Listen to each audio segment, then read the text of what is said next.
bienvenue dans votre émission, bienvenue dans votre émission, bienvenue dans votre émission La Réunion Léla, La Réunion Léla, La Réunion Léla.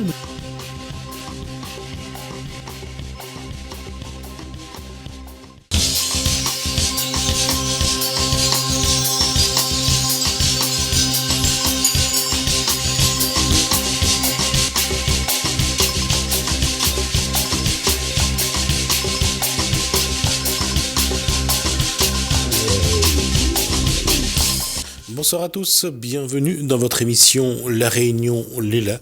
On va feuilleter quelques livres avec Gaël Guiton et son invité qu'elle va présenter. On est dans Causement Réunionnais. Elle est aussi une habituée de ce plateau. Bonsoir Gaël Guiton. Bonsoir Jessamy. Votre invité est également Mélissa Cadarcy, lectrice passionnée comme moi. Bonjour. L'association L'Île-aux-Mots ? Oui, tout à fait. Je suis également la coordinatrice de l'association L'Île-aux-Mots, une association qui œuvre pour la promotion de l'écriture et la lecture à La Réunion. Alors, on parle de quoi ce soir, Gaël Guiton ? Le thème, c'était le regard d'un enfant dans la littérature. Quand on parle du regard d'un enfant, ça veut dire seulement le regard qu'il porte sur le monde ou sa vie ? Non, le regard qu'il porte sur le monde, sur son entourage, sa vie aussi, sur différents thèmes, on va dire, importants, graves aussi, des sujets tabous. C'est surtout ça. Les enfants, je veux dire, il y a ces références comme Le Petit Prince de Saint-Exupéry, il y a ce qu'on apprend à l'école avec Martine, la Oui Oui, et puis les aventuriers comme Tom Sawyer, Huckleberry Finn, le héros de Mark Twain également. On est resté là-dessus. Il n'y a pas eu de nouveaux héros. On a plus des héros contemporains, je veux dire. Oui. Voilà. Ça marque moins que ce que vous venez de citer, que dans la littérature classique. Bon, alors je vais quand même dire que le héros de Mark Twain, j'ai fini par m'en souvenir, c'est Oliver Twist. Il y a aussi Billy Elliot, pour ceux qui ont aimé la danse classique. Il y a quand même des enfants qui marquent, mais on regarde, là, c'est les grands qui regardent la vie à travers les yeux des enfants. Quand on dit que c'est le regard des enfants. Moi, je dirais que c'est plutôt l'auteur qui met en avant un enfant pour pouvoir pointer du doigt certains sujets tabous. Moi, je le vois plus comme ça, à l'heure actuelle. Je ne sais pas si Mélissa est d'accord avec moi. Oui, c'est vraiment en fait le fait de prendre un enfant pour héros, ça permet de porter un regard différent sur la réalité, un petit peu décalé. Alors ça permet de dénoncer des choses, mais ça permet aussi d'offrir une forme de fraîcheur, de regarder les petites joies du quotidien autrement. Quand on pense à Cosette, à Gavroche dans Les Misérables, c'est à travers le regard d'un enfant. Oui, elle voit la misère à travers son regard. Et puis, comme je dis, l'enfant reste candide, bienveillant. Il n'a pas de jugement, on va dire, hâtif ou négatif. Donc, du coup, ça nous permet d'apaiser certaines choses douloureuses. Pour moi, le regard d'un enfant, c'est ce qu'il apporte. Pour ceux qui ont aimé Heidi, oui. C'est vraiment l'innocence. C'est ça, l'innocence. L'innocence d'un enfant. Quels sont les auteurs aujourd'hui qui sont le plus... qui regardent le monde à travers le regard des enfants ? Alors, il y en a énormément. Oui, c'est ça. On a fait une petite sélection avec Gaël parce qu'il y a beaucoup de livres qui ont pour héros un enfant et qui nous ont plu. Donc voilà, on a essayé de faire une petite sélection des livres qu'on a lus, elle ou moi, ou toutes les deux. Et voilà, donc ça parle plus aux enfants ou ça parle plus aux adultes ? Alors, c'est plutôt une littérature à destination des adultes, sauf exception. Et c'est vraiment cette idée de permettre de reprendre un regard d'enfant, en fait. Quand on s'intéresse à Belle et Sébastien, Rintintin ou Lassie, il y a toujours des enfants. On l'a vu dans Sauver Willy. Oui, alors là, on est peut-être plutôt sur des œuvres qui sont destinées à des enfants, à mon avis, qui peuvent aussi être lus et appréciés par des adultes, alors que nous, les textes qu'on a choisis sont plutôt des romans vraiment destinés aux adultes. et ados aussi, confirmés. Oui. Et c'est pour moi des romans intergénérationnels. Je dis souvent, un ado et son parent, son grand-parent peut le lire et en discuter ensemble. Donc voilà. Il y a la littérature jeunesse pour enfants où on veut transmettre un message. C'est souvent là les albums jeunesse, les contes pour enfants. Et après, il y a la littérature un peu plus poussée pour les ados et les adultes où on touche quand même des sujets très graves et puis on ne tourne pas autour du pot, je veux dire, on le dit les choses d'une manière douce. On en parlera à la fin de cette partie. D'abord, les auteurs que vous avez. Oui. Bon, alors moi, je vais vous parler d'un auteur qui m'a marqué ma jeunesse, Patrick Cauvin. Oui, voilà. donc c'est celui-là. Voilà. Je vais le montrer. Oui. Parce que votre caméra est en face de vous. Si vous montrez là-bas, ça n'a pas servi à grand-chose. Je vais montrer donc. J'attends le gros plan sur le livre. Patrick Cauvin, c'est quoi? C'est qui? Alors, Patrick Cauvin, c'est un grand auteur français. C'est celui qui m'a fait aimer la littérature. En dehors des classiques, voilà. C'est le premier livre que j'ai acheté avec mon argent de poche. J'avais 14 ans. Vous l'avez encore en main. Il a plus de 20 ans. Vous pouvez le montrer à la caméra puisque vous êtes en gros plan. Oui. Face à vous. Voilà. Voilà, donc E égale SM2, amour. E égale MC2, mon amour. Ouais. Alors, il est vraiment vieux, j'avais même écrit mon nom avec mon écriture d'ado. Il est resté avec moi depuis 20 ans, il est avec moi, ce livre. Donc c'est le grand amour à l'âge de 12 ans. Comment on perçoit le grand amour. Deux enfants surdoués, Lorraine et Daniel, qui tombent amoureux et qui vont devoir prouver qu'ils peuvent s'aimer à l'âge de 12 ans. Ça ressemble un petit peu au Lagon Bleu? Non. Non, ça ressemble pas au Lagon Bleu. C'est deux préadolescents qui Oui, sont mais non, sur on est loin de Lagon Bleu. C'est plus mignon, c'est plus doux. On est vraiment sur les sentiments, sur la manière qu'ils perçoivent leurs parents, les adultes. Ils sont des enfants incompris parce qu'ils sont surdoués. Patrick Cauvin l'aborde. Mélissa l'a lu plus récemment. Elle peut en parler aussi, ce qu'elle a ressenti la même chose que moi aussi.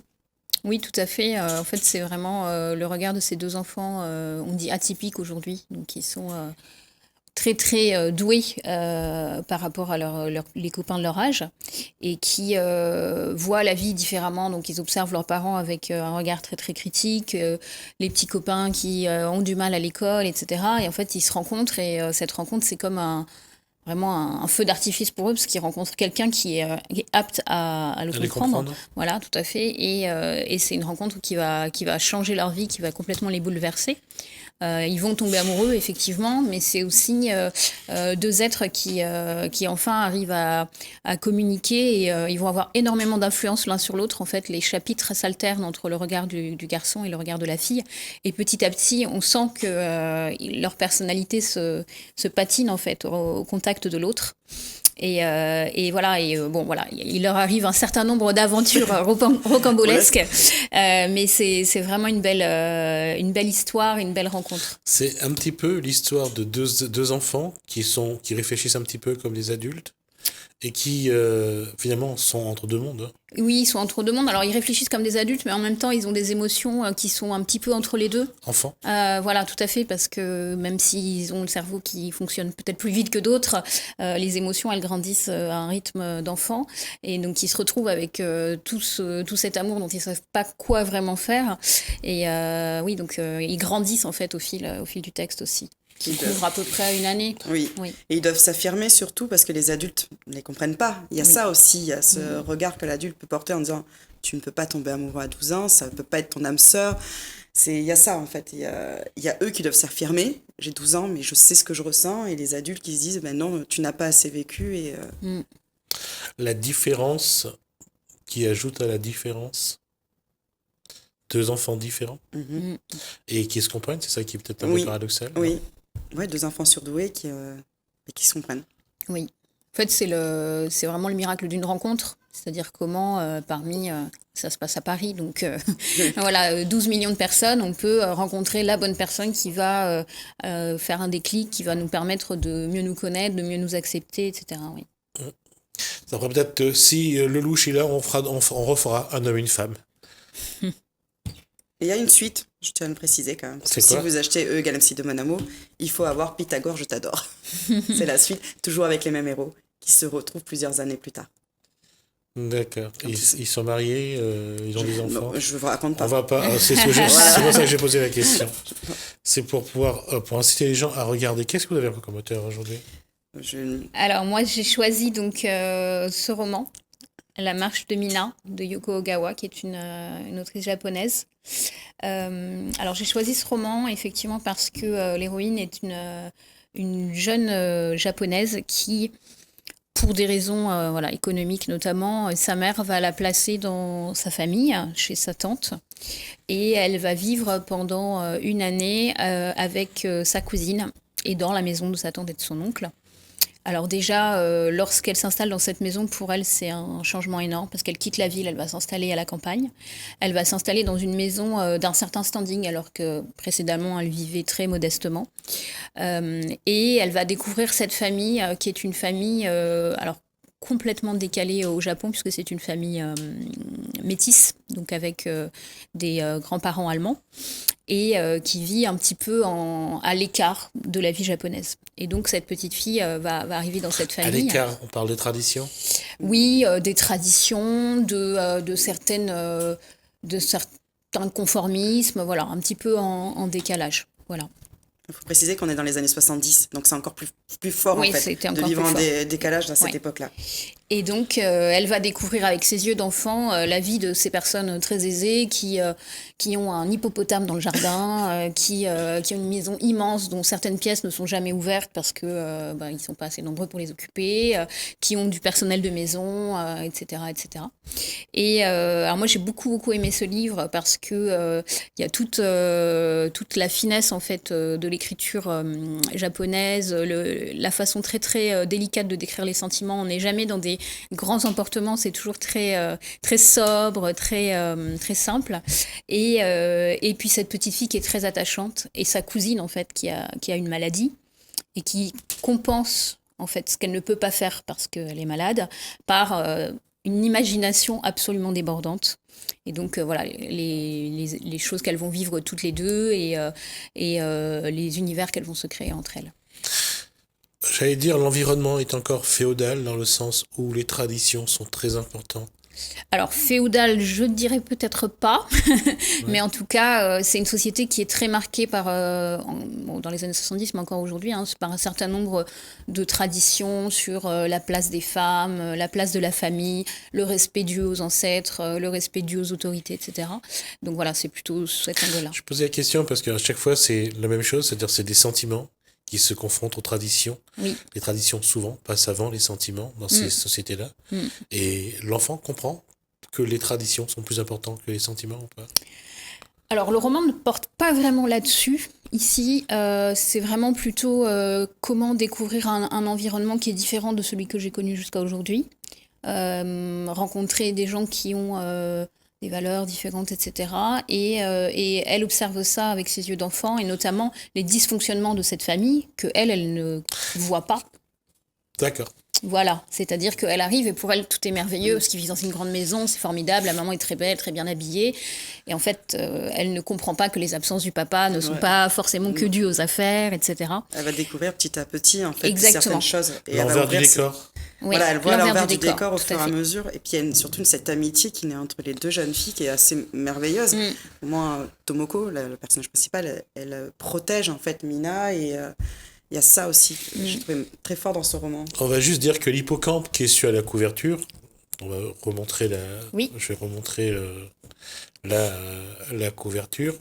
Ah, donc l'hippocampe qui est là-dessus, Alors, ça symbolise vraiment oui, le alors paradoxe. c'est un petit détail du roman que Gaëlle n'avait pas repéré. Voilà.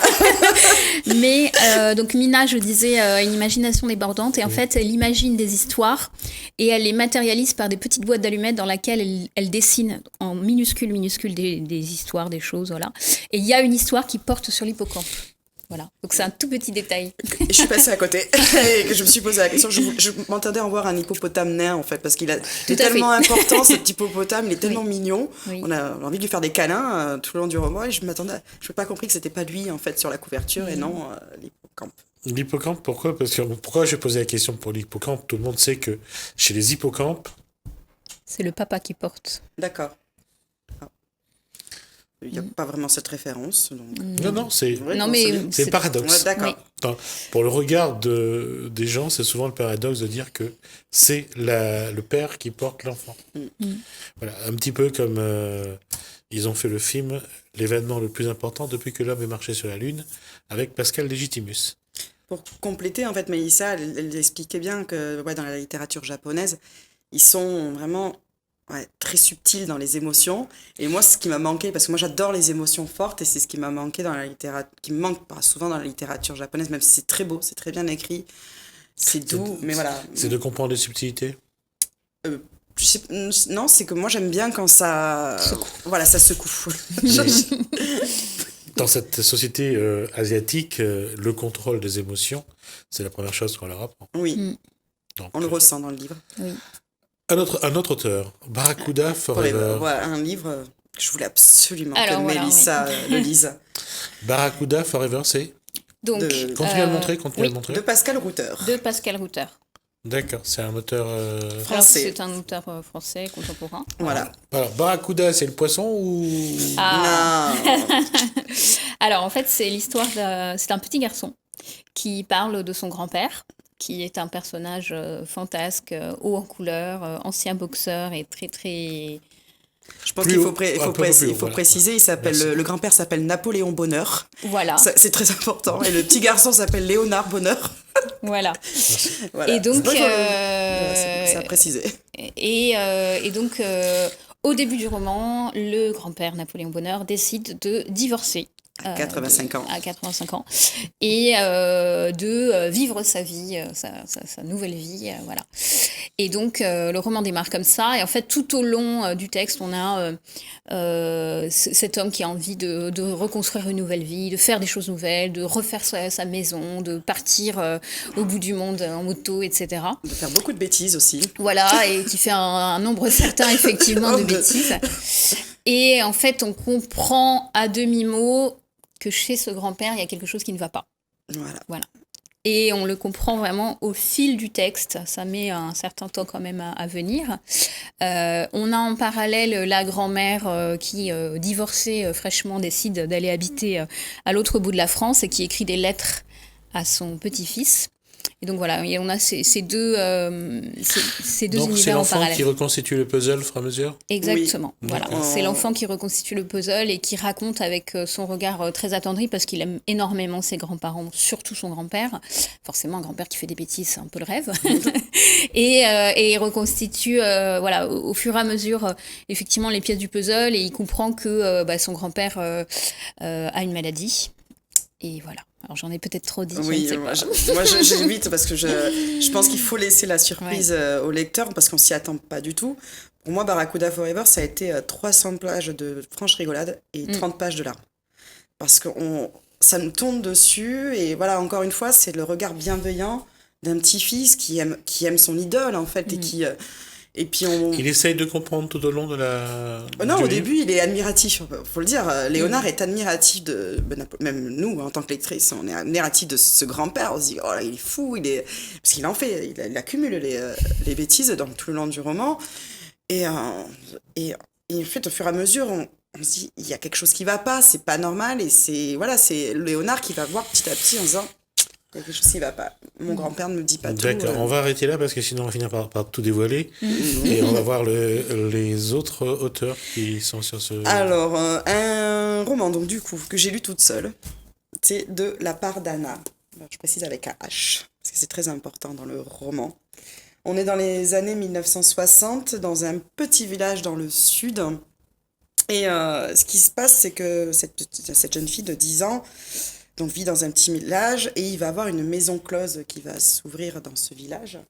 Et petit village dit souvent les cancans. Elle va entendre des choses donc, par rapport à cette maison close. On a des habitants qui sont encore, on va dire, ils ont encore gardé dans leur mémoire la Seconde Guerre mondiale. La guerre d'Algérie se profile aussi, donc ils sont un peu tendus. On est dans un petit village où les informations ne viennent pas jusqu'à chez eux. Donc Village de France ou village d'Algérie? Non, village de France. D'accord. On est vraiment dans un village dans le sud de la France. Et en fait, cette fille, en fait, Anna, va avoir apporté un regard angélique, candide, tout autour de ce qu'elle entend. Surtout qu'il y a un secret par rapport à son passé, parce qu'elle ne connaît pas sa mère. Et elle va entendre.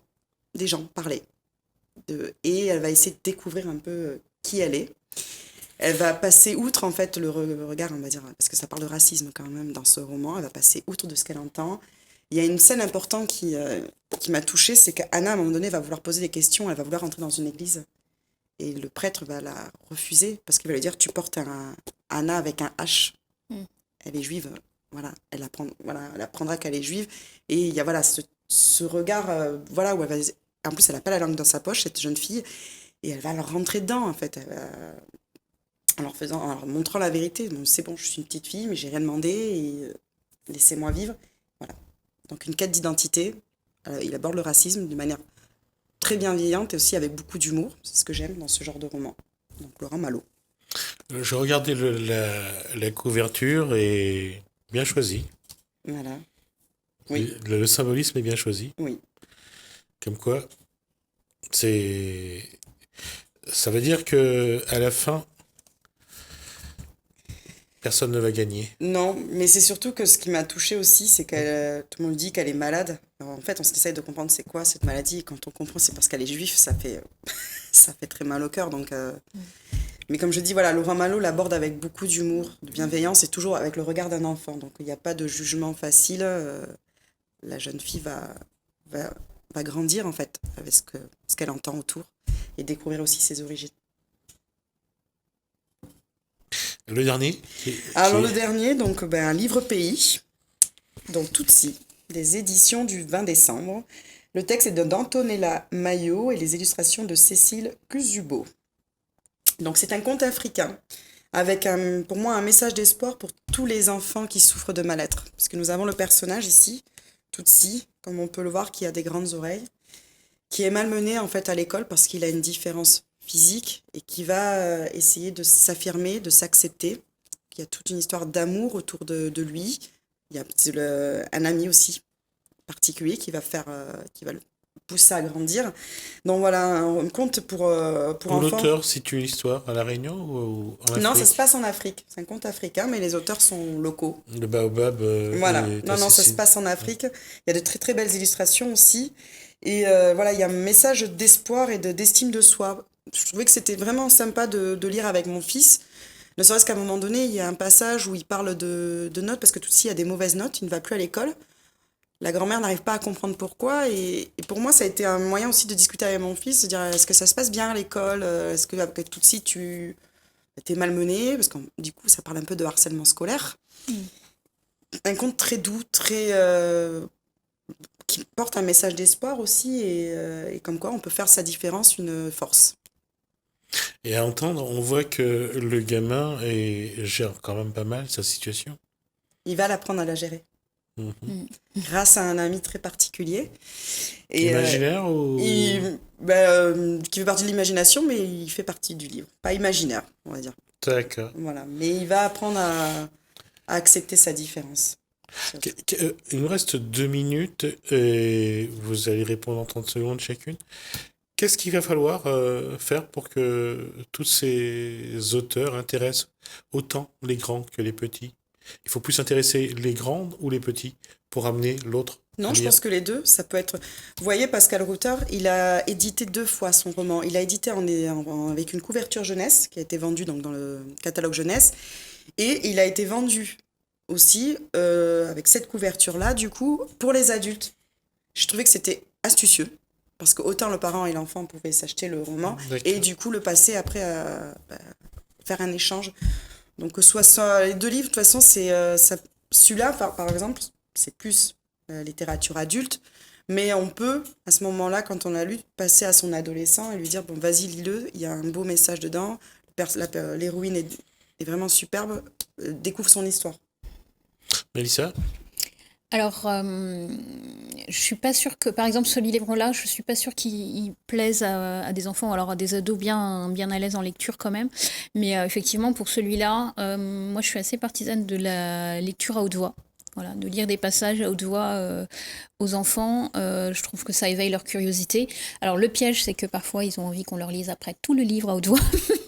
Mais voilà, c'est une façon de faire passer peut-être, parce qu'il y a certains ados, quand ils vont voir un livre comme ça, ils vont dire « Oh là là, c'est trop gros, ça m'intéresse pas ». Donc voilà, en leur lisant le début, en leur montrant que c'est un livre qui est drôle, que le personnage est truculent, peut-être que ça va débloquer des choses et qu'ils auront envie de le lire. Voilà. Après, E égale MC2, mon amour pour des ados un petit peu romantiques. Je pense que ça peut très très bien marcher. Oui. Le tout, c'est de trouver des ados romantiques. Il y en a. Ça ne manque pas. Merci, mesdames. Merci donc Merci. à Mélissa Merci. Calarcy. Merci, Gaël Guetton, pour cet échange. On aura l'occasion de la semaine prochaine d'aborder un autre thème. En tout cas, ça sera avec plaisir. On apprend beaucoup de choses. C'est vraiment gentil à vous. Merci d'aller regarder dans les médiathèques, dans les bibliothèques, d'acheter les livres. C'est aussi une façon d'encourager les auteurs à écrire, et je crois que certains en ont besoin. Bienvenue dans votre émission. Bienvenue dans votre émission. Bienvenue dans votre émission. La Réunion Lélane. La Réunion Lélane. La Réunion Lélane.